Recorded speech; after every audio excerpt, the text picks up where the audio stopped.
തിരുവനന്തപുരം നെയ്യാറ്റിൻകര ഷാരോൺ രാജ് വധക്കേസിൽ ഗ്രീഷ്മ കുറ്റക്കാരിയെന്ന് കോടതി. ഗ്രീഷ്മയുടെ അമ്മ സിന്ധുവിനെ വെറുതെ വിട്ടു. നെയ്യാറ്റിൻകര അഡീഷണൽ സെഷൻസ് കോടതിയുടേതാണ് വിധി. കേസിൽ ശിക്ഷാവിധി നാളെ പ്രഖ്യാപിക്കും. ഗ്രീഷ്മയ്ക്കെതിരെ കൊലപാതകം, ഗൂഢാലോചന, തെളിവ് നശിപ്പിക്കൽ തുടങ്ങിയ കുറ്റങ്ങളെല്ലാം തെളിഞ്ഞു.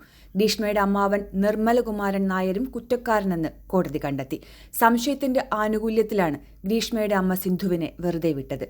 ഗ്രീഷ്മയുടെ അമ്മയും പ്രതിയുമായ സിന്ധുവും കുറ്റക്കാരിയാണെന്നും ശിക്ഷ കൊടുക്കേണ്ടതായിരുന്നുവെന്നുമാണ് ഷാരോണിന്റെ മാതാപിതാക്കളുടെ പ്രതികരണം.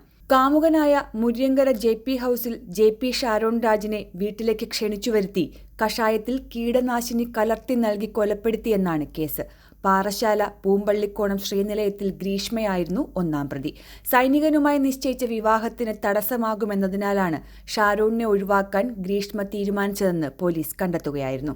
ഷാരോണിനെ ഒഴിവാക്കാനുള്ള ഗ്രീഷ്മയുടെ ശ്രമങ്ങൾക്ക് അമ്മ സിന്ധു ഒത്താശ ചെയ്തു കൊടുത്തുവെന്നും കീടനാശിനി ഗ്രീഷ്മയ്ക്ക് വാങ്ങി നൽകിയത് നിർമ്മലകുമാരൻ നായരാണെന്നും പോലീസ് കണ്ടെത്തിയിരുന്നു. ഇംഗ്ലീഷിൽ ബിരുദാനന്തര ബിരുദധാരിയാണ് ഗ്രീഷ്മ. നെയ്യൂർ ക്രിസ്ത്യൻ കോളേജിലെ അവസാന വർഷ BSc റേഡിയോളജി വിദ്യാർത്ഥിയായിരുന്നു ഷാരോൺ രാജ്. കഴിഞ്ഞ ഒക്ടോബർ 15 തുടങ്ങിയ വിചാരണ ഈ മാസം 3 അവസാനിച്ചത്. 95 സാക്ഷികളെ വിസ്തരിച്ചു. 2022 ഒക്ടോബർ 14 ഗ്രീഷ്മയുടെ വീട്ടിൽ വച്ചാണ് ഷാരോൺ രാജ് കഷായം കഴിക്കുന്നത്. ശാരീരിക ബന്ധത്തിനു നിർബന്ധിച്ചാണ് ഷാരോണിനെ ഗ്രീഷ്മ വീട്ടിലേക്ക് വിളിച്ചു വരുത്തിയതെന്ന് കുറ്റപത്രത്തിൽ പറയുന്നു. അവശനിലയിലായി പല ആശുപത്രികളിലെ ചികിത്സയ്ക്ക് ശേഷം 2022 ഒക്ടോബർ 25 ഷാരോൺ മെഡിക്കൽ കോളേജ് ആശുപത്രിയിൽ വച്ചു മരിച്ചു.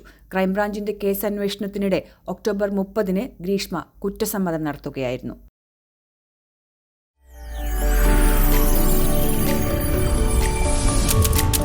NTV UAE to the world.